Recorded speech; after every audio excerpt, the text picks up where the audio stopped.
Today we're talking about ego. What is ego? Where is your ego located? If you had to depict where it is and what is it a part of? Is it actually a part of your consciousness? Is it a part of your heart? Does it involve anything to do with your gut feeling? All of these things is what we're going to talk about. Everyone has egos, and I'm sure you know someone who is way more egotistical than another person you know. But I'm talking about the root of what ego is, what an egotistical person actually is. And I really, truly believe this. That ego is not your gut reaction to things, but it's what you naturally want to go towards first. And if you don't wake yourself up or consciously think about your thought process and your actions and where your thought process stems from, your ego will drive you and run your life. And a lot of times you may not even know. You may think that your personality is your ego, and it's not. Your ego puts yourself at the top of your priority list, no matter what. Your feelings, what you want, how you want it, it's the definition of your way or the highway. Ego is drastically different than personality. Your personality is who you are at heart before the world told you who you should be. Your ego is almost like a defense mechanism to protect yourself. It's the definition of survival of the fittest. That's where it goes from. You always got to put yourself first because you don't know. It's not guaranteed that anyone else is going to be there for you.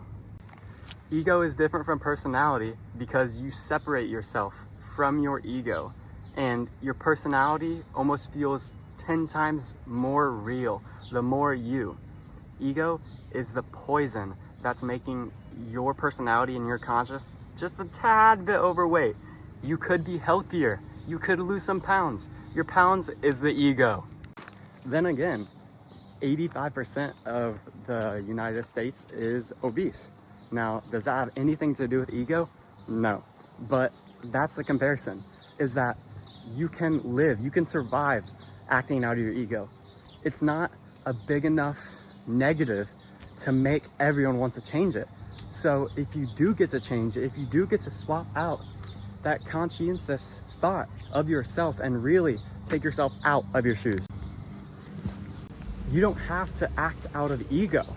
You don't have to. It's not a necessity to survive. But once you make that change to not act out of the ego, it separates you drastically, Jurassic Park, from everyone else, because it's not obligated to do.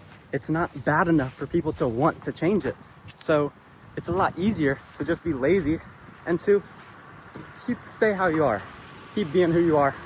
Same old ways, because why change? Why would anyone want to change? Change is hard. No one wants to change for the better. Not for some reward, but for the better of yourself. Change because the future you is kind of relying on it. I know for me that ego is at the front head of your brain and your consciousness. It's the front line of fire, the first line of fire. So that's why it's so essential and so hard for you to swap that out to not be your gut reaction. But it has nothing to do or correlates with your gut feeling. Gut feeling and gut reactions are two totally different things. Most people rely on their gut feeling to be the driving factor of what is the most true, what roots and comes from the real you inside, what is a real feeling, not a thought. People use gut feeling as that determining factor. And most of the time, people believe that gut feeling is always right. You should always follow it. Man, if I just followed my gut feeling, I would have been right. Would have got that question right on the test. But in order for gut feeling to be anywhere close to ego or even related, ego has to always be right.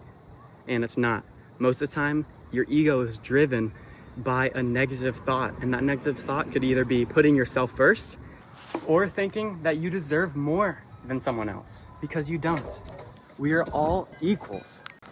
This world has so much diversity and different clans and groups that you can be a part of that it kind of separates us from realizing what we all have in common. We are all humans, and we all need to strive and love together and learn together and grow together, because really, we're all gonna die. Shelbyville Cemetery.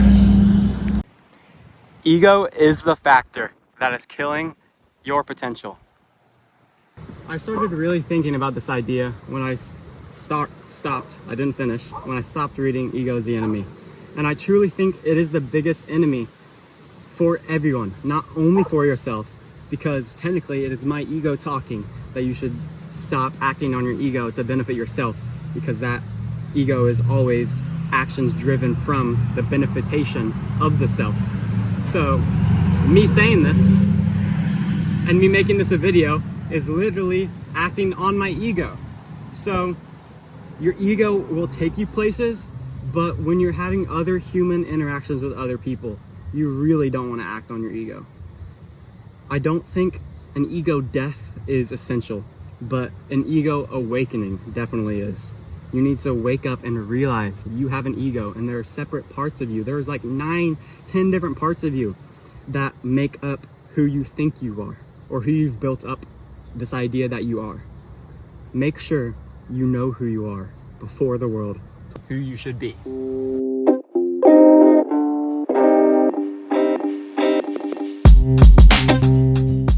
Figure out who you are before the world tells you who you should be.